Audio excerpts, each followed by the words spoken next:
Chers investisseurs, bonjour, j'espère que vous allez bien. Je suis ravi de vous retrouver aujourd'hui dans ce tout nouvel épisode de la Minute-Con. Et comme vous le savez, la Minute-Con, c'est l'occasion pour nous d'aborder ensemble des sujets qui vous intéressent en matière d'immobilier, d'investissement locatif et de finances personnelles. Alors aujourd'hui, la question qui m'est souvent posée sur Instagram, LinkedIn. D'ailleurs, petit rappel, le compte Instagram de Club Deal, c'est tout simplement Club Deal Podcast tout attaché. Et sur LinkedIn, vous pouvez me poser toutes vos questions sur mon profil Loïc Audet, tout simplement, AUDET. Et c'est avec le plus grand des plaisirs que je réponds à l'ensemble des questions et j'essaye en un minimum de temps. Et justement, cette fameuse question, Loïc, comment investir efficacement 1000, 5000, 20 000 euros ?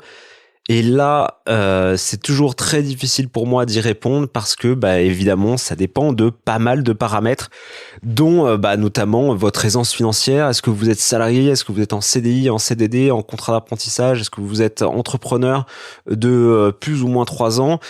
Est-ce que vous avez cette fameuse question toujours d'épargne de précaution ? Est-ce que vous en avez une qui permet de couvrir vos risques actuels et potentiellement futurs, et tout simplement quels sont vos objectifs à court, moyen, long terme. Donc évidemment, c'est une question qui est très difficile. Je vais quand même essayer d'y répondre. Après tout ce que je vais vous dire, ce ne sont que des conseils. Ça s'applique de manière générale, mais votre situation étant toujours particulière, ne prenez pas ça pour argent comptant.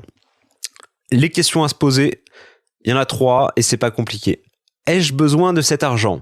Alors, si vous avez besoin de ces 1000, 5000, 20 000 euros, si vous en avez besoin bientôt, ça ne sert à rien d'investir. Ça serait dommage de devoir prendre un crédit à la consommation qui vous coûtera certainement plus cher que ce que vous rapportera votre investissement.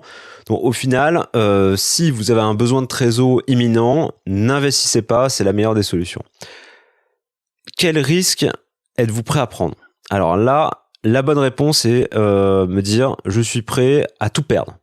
Si vous êtes prêt à tout perdre, félicitations. À ce moment-là, vous pourrez aller sur des projets plus ambitieux, plus exotiques, potentiellement qui rapportent plus. De toute façon, c'est pas compliqué dans l'investissement. C'est ce qu'on appelle l'aversion au risque qui est importante.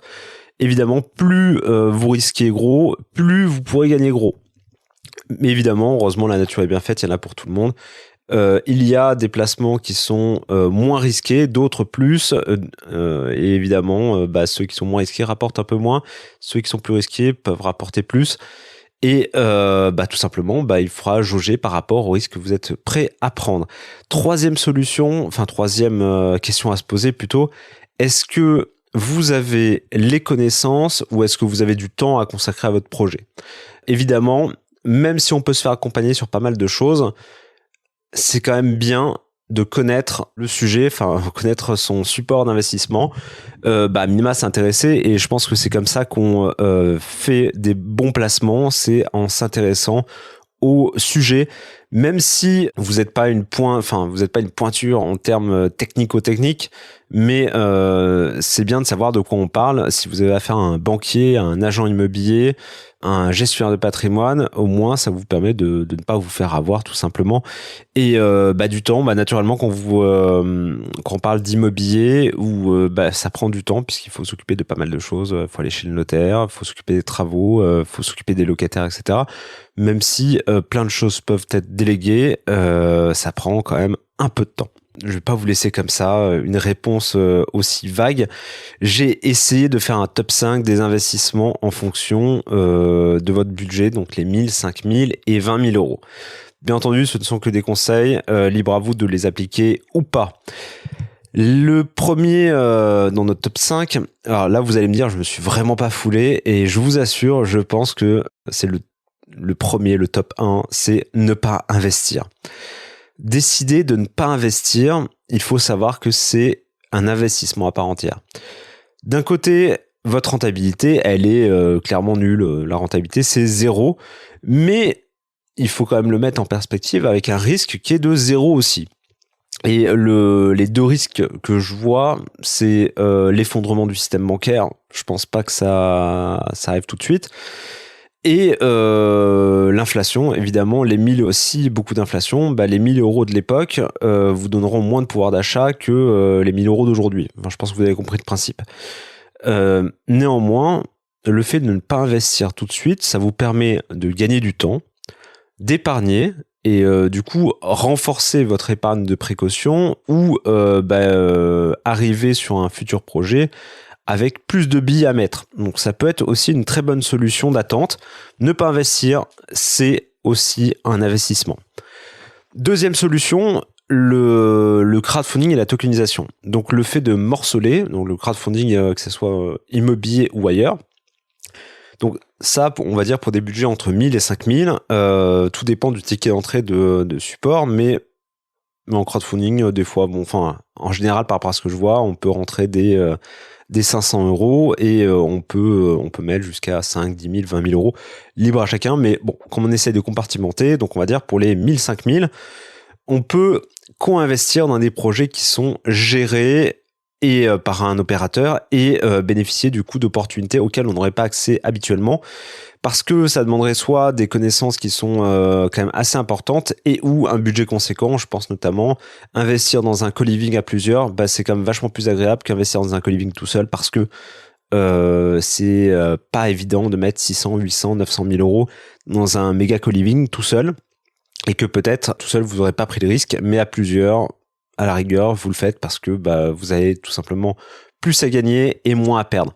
Donc là, vous bénéficiez de rendements qui sont sympas et avec un risque limité et surtout, les connaissances au moins, même si tout est géré, c'est bien de s'intéresser au sujet tout simplement, enfin le support. Faut pas cliquer sur le bouton investir. C'est bien de lire un peu avant d'investir. Et ça, je peux vous donner des épisodes où on en parle, je mettrai les liens dans la description, il y a tous les liens dans la description, je vais faire beaucoup de citations d'épisodes. Donc on en parle dans l'épisode 5 et 13, investir à plusieurs dans l'immobilier avec une simple carte bleue. Et dans l'épisode 59, blockchain et tokenisation par Jean-Marc Jacobson. Et de manière un peu plus exotique pour ceux qui aiment prendre potentiellement plus de risques, quoique investir dans le cannabis avec Yannick, et ça c'est un épisode qui vous a vachement plu, c'est l'épisode 69, un investissement un peu différent dans la green economy, et c'est un secteur qui a beaucoup d'avenir, et si même si vous n'investissez pas, je vous conseille d'écouter cet épisode et de regarder, ne serait-ce que pour votre culture personnelle. Troisième solution, vous avez la possibilité d'investir en bourse et ou en crypto-monnaie. Donc ça, on va dire, c'est pour tout type de budget à partir de quelques dizaines, une cinquantaine d'euros. Vous pourrez potentiellement vous initier à la bourse, vous constituer un petit portefeuille, soit de crypto-monnaie, soit en bourse tout simplement. Et ça, on en parle dans l'épisode 65 avec Florent Pontier et ou dans l'épisode 55 où on parle de crypto avec Sébastien Clavier, toujours pareil, les liens dans la description. N'en perdez pas une miette, c'est plein de bons conseils. Quatrième solution, et là, ça c'est plutôt mon cœur de métier, investir dans l'immobilier locatif. Alors forcément, si vous disposez de 1000 euros, ça va être compliqué, mais à partir de 5, mais vraiment le début du début, de 5000 à 20 000 euros, cette somme-là, tout simplement, si vous avez une situation type CDI où vous êtes entrepreneur depuis plus de 3 ans avec des bilans positifs, etc., à ce moment-là, c'est 5 et 20 000 euros, ça peut constituer tout simplement votre apport et vous pourrez investir dans l'immobilier locatif de manière seule, si vous le décidez, ou accompagné en utilisant aussi l'effet de levier d'un crédit immobilier. Et ça, on va dire, c'est la cerise sur le gâteau puisque c'est cet effet de levier qui crée le vrai enrichissement, qui fait en sorte que sur le long terme, l'immobilier est l'un des meilleurs placements si on regarde le TRI. Donc le TRI, c'est le taux de rendement interne. Donc sans rentrer vraiment dans les détails, pour faire simple, vous avez bloqué 5 à 20 000 euros dans un projet, mais au bout de 20 ans, il faut se rendre compte quand même d'un truc, c'est que votre crédit, il est entièrement payé. Vous avez fait peut-être un petit effort d'épargne, voire rien du tout, c'est-à-dire que vos loyers moins les charges couvraient votre crédit, ou vous avez fait un cash flow positif, et avec ce cash flow positif, vous ajoutez à cela les 200 000 euros, puisque ces 200 000 euros, ce n'est pas vous qui les avez financés, c'est la banque. Donc votre enrichissement, il sera du prix du bien. Donc là, on va pas parler de fluctuation des prix de l'immobilier, on parle en constant. Ce bien à 200 000 euros, vous avez apporté 20 000 euros. Tout simplement, votre enrichissement, ça sera 180 000 euros, moins l'effort d'épargne si vous étiez en cash flow négatif, ou plus le cash flow positif. Donc vous rajoutez les quelques euros que vous avez gagnés par mois ou par an à cette somme-là. Et là, vous avez un enrichissement qui est quand même assez hallucinant, puisque potentiellement, vous avez fait x10 en l'espace de 20 ans. C'est quand même assez fou, et c'est pour ça que l'immobilier, qui est un investissement à la base bon père de famille, reste quand même terriblement efficace pour se constituer une solide épargne, pour aussi transmettre à des enfants, etc. Voilà, donc je pense que ça reste quand même un peu le produit, c'est un peu comme le basique, un jean, il faut l'avoir, quoi. C'est important, ça fait partie des supports à avoir dans sa besace d'investisseur. 5e solution, investir en tant que marchand de biens.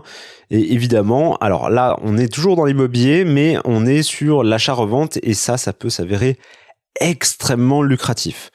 Néanmoins, avant de se lancer, on peut pas le faire. Enfin, tout simplement, en fait, on ne peut pas le faire sans connaissance profonde du marché de l'immobilier de manière générale, et même des micro-marchés, parce que l'immobilier, c'est comme ça. Regardez, par exemple, le 18e arrondissement de Paris, il est quand même extrêmement hétérogène dans les prix au mètre carré. Il y a de la demande sur Montmartre, il y en a moins de l'autre côté. Enfin, les prix au mètre carré peuvent s'envoler ou peuvent être beaucoup plus réduits. Donc attention, les risques sont quand même extrêmement grands, et là vous pouvez quand même perdre beaucoup d'argent, puisque là aussi on fait de l'effet de levier. Donc on part du même principe des 5 et 20 000 euros. Vous pourrez perdre cette somme-là, voire même plus, puisque là il y a un crédit par-dessus. Donc si vous ne vendez pas, ça peut être extrêmement ennuyeux. Mais bon, voilà, encore une fois, c'est l'aversion au risque. Gros gain, grosse perte. Enfin, tout va de pair, hein. Et du coup, ça, on en parle dans 2 épisodes. Je crois l'épisode 12 avec Jean Laplace, et qui nous présente le métier tout simplement de marchand de biens. Et moi, je vous en ai parlé à titre perso dans la Minute Con numéro 30 avec mon secret d'investisseur, l'achat-revente, où je vous donnais tous mes chiffres de manière très détaillée, pour que vous puissiez vous donner une idée de cet investissement en marchand de biens. Voilà, c'est tout pour ce top 5 des conseils pour investir 1000, 5000, 20 000 euros, etc., etc. J'espère que ça vous servira, que ça vous aura plu. Si c'est le cas, n'hésitez pas à commenter, partager cet épisode, et noter la note 5 étoiles. Vous savez, ça m'aide beaucoup pour remonter dans les classements. Il ne me reste plus qu'à vous souhaiter une excellente journée, et je vous dis à mardi pour un tout nouvel épisode dans Club Deal. D'ici là, portez-vous bien. Ciao.